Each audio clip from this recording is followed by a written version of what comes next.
Senator Hontiveros, the Majority Leader. Yes, Mr. President, we recognize a distinguished colleague from Nueva Ecija and Mindanao, no other than Senator Robin Hood Padilla. Senator Robin Padilla. And Sir. Camarines Norte.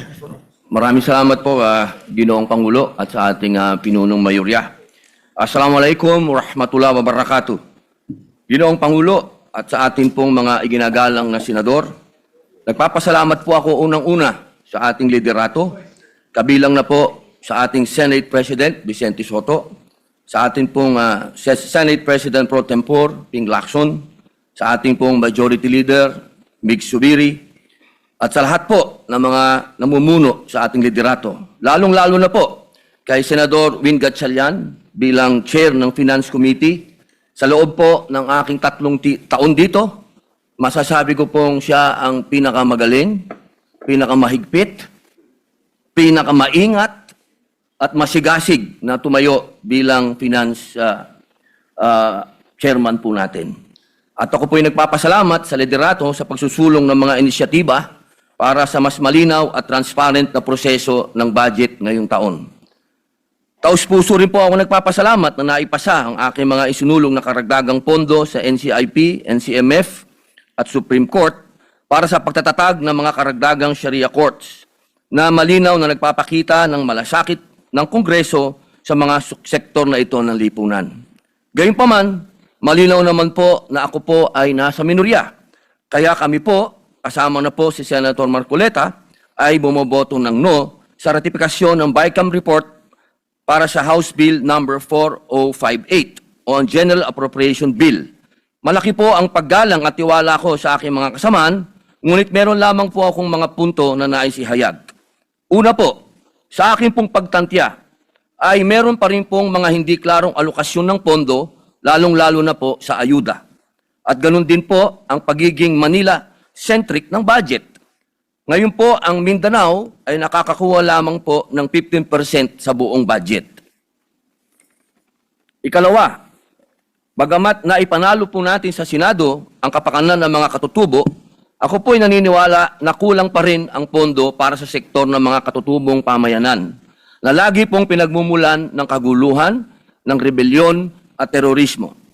At panghuli, nitong nakaraang Pasko, Petsa 23, lumabas pong aligasyon na di umano'y nagkaroon ng insertion ang lahat ng mga senador sa 2025 National Expenditure Program.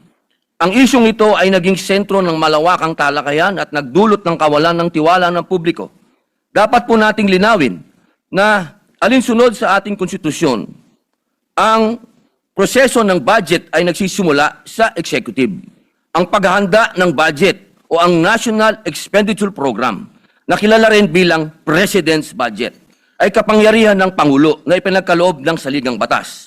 Ang tungkulin at kapangyarihan ng Kongreso na binubuo ng Kamara at Senado sa paggawa ng batas para sa budget ay nagsisimula lamang matapos isubmit ng Pangulo o ng Executive ang NEP sa Kongreso, kasunod ng kanyang State of the Nation Address. Malinaw po na pagdating sa NEP, wala po dapat pangingialam ang legislation, sapagkat ito ay pawang kapangyarihan ng sangay ng Executive. Hindi ko po lubos maunawaan kung paano pong naisama ang aking pangalan sa listahan ng mga di umano'y nagkaroon ng insertion sa pondo ng DPWH sa ilalim ng 2025 NEP o tinatawag ngayong Cabral's List. Ginoong Pangulo, napakasakit po nito sapagkat ako po sa panahon na yon ang presidente ng opposition party na sa kalagitnaan po ng kampanya at eleksyon ay nailagay po ang aking pangalan dito. Ito po'y napakasakit po para sa akin.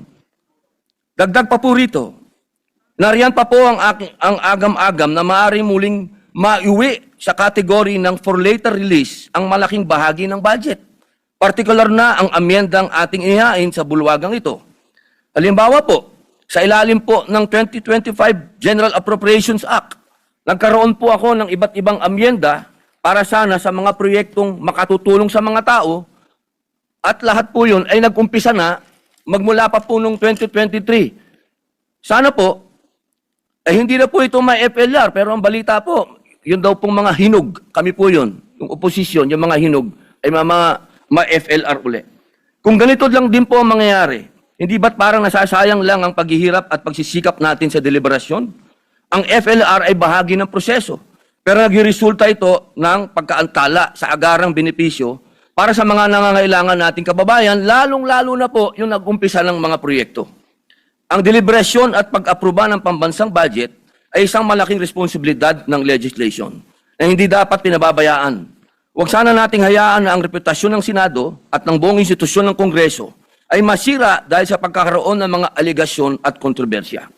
Kung ang mga ito ay hindi tutugunan at itatama, mababaliwala ang maraming buwan, mahahabang araw at gabi na ipinuyat at ginugol ni Senator Win Gatchalian upang busisiin ang budget ng bawat ahensya ng gobyerno. Nais ko din pong kunin ang pagkakataon na ito upang ipahayag ang aking mungkahi para sa 2027 budget upang maiwasan ng anumang iskandalo. Una, marahil ay napapanahon na upang makonsidera ang pag-amyenda ng ating saligang batas. Naway maisang alang-alang ng ating kasama, Senador Kiko Pangilinan, bilang tagapangulo ng Committee on Constitutional Amendments and Revision of Codes, ang pag-update sa mga probisyon ng konstitusyon, lalo na po patungkol sa kapangyarihan ng legislation sa pag-amyenda ng budget.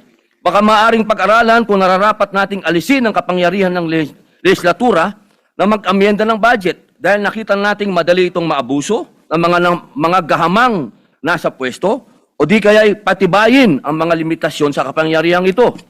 Pangalawa, batid ko pong matagal na proseso ang pag-amyenda ng saligang batas dahil sa usapin ng voting jointly at voting separately. Kaya muli, isinusulong ko ang aking panukalang batas, ang Senate Bill 1299 o Mahiya Namang Kayo Act na naglalayong ganap ng alisin sa ekwasyon ang panghihimasok ng mga mambabatas sa pagtukoy, pagpopondo at pagpapatupad ng mga proyekto.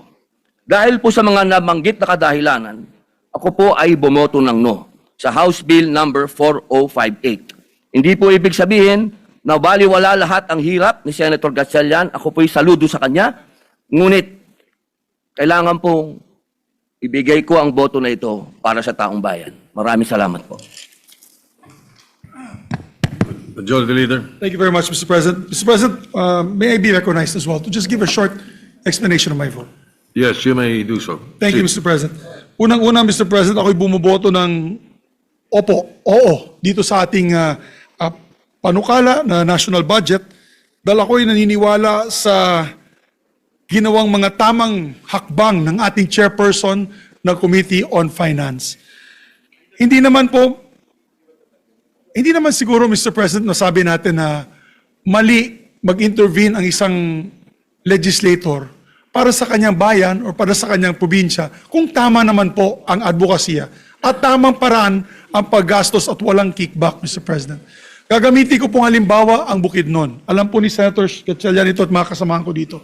Noong ako'y po'y nahalal noong 2016, yung Bukidnon was in the top 10 in terms of poverty incidences in the country.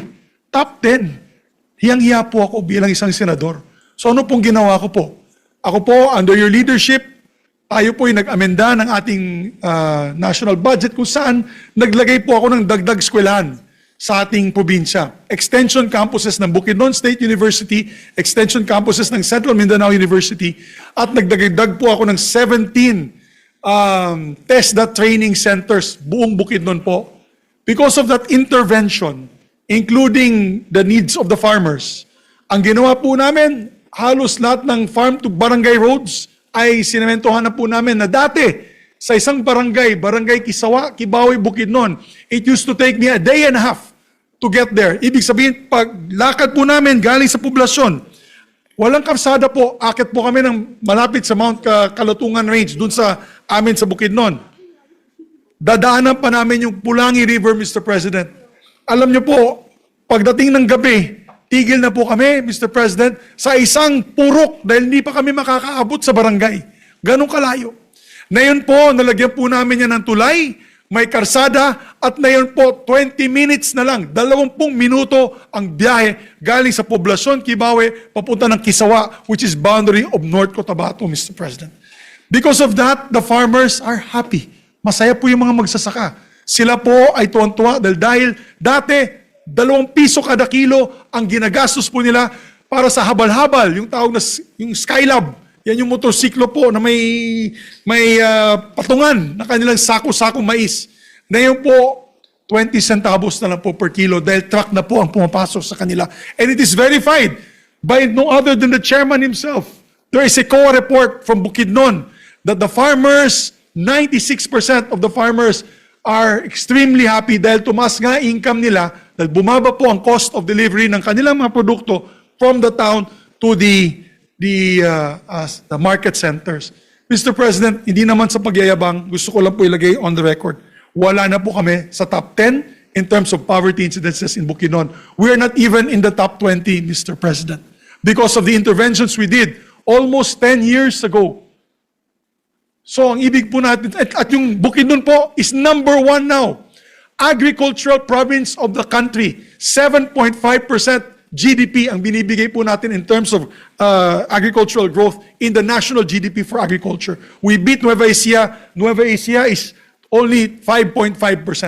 So Bukidnon po, we produce pineapples, bananas, sugarcane, palm oil, corn, the second largest producer of corn, the second largest producer of cassava, number 1 producer of pineapples, second largest producer of sugar.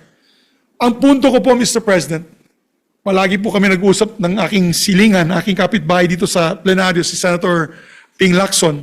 I always say, basta tama po ang paggawa ng project at tama din po ang pag-amend sa batas. Ibig sabihin, ang amendment sa ating national budget, hindi po ghost, hindi po peke, hindi pong walang dokumento. Kaya po ako'y sumasaludo sa kay Senator Sherwin Gatchalian.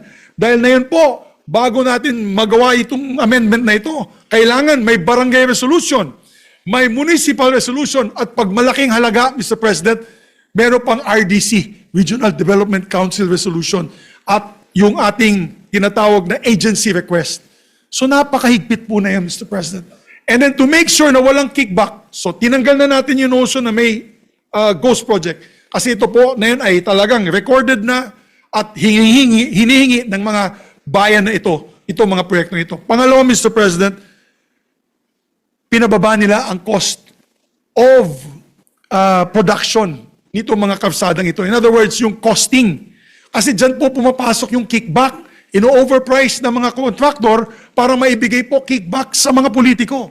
Kaya tama pong hakbang na ginawa po ng ating mahal na finance chairman at mga kasamahan nila dito sa Senado at sa Bicameral Conference Committee na hindi sila pumayag na ibalik yung overpriced pricing nito mga projects na ito. Dahil po dyan, matitigil po ang pagbigay ng kickback. Ginawa po yan ni Secretary Singson. Kaya ako'y believe kay Secretary Singson. He did it once. What he did was, off the top, tinanggal niya 10%, Mr. President, of all the budget items. Dahil dyan, nagsabi na mismo ang mga contractor na pag nagbigay pa kami ng kickback, wala nang project na maitatayo. Nahihiya pa sila noon, Mr. President. Kaya yan yung tama na ginawa nating hakbang. Talagang binagsak natin ang cost of production of these bridges, roads, and all these other projects para matigil na po yung kickback na yan. But properly done, Mr. President, our country deserves a chance to grow. Mindanao, Visayas, and Luzon. Properly done. That's why now, the ball is in the hands of the executive, Mr. President. To all the secretaries where the funding is going to, resist the demands of the politicians. Resist the demands of the legislators to fix the bidding process.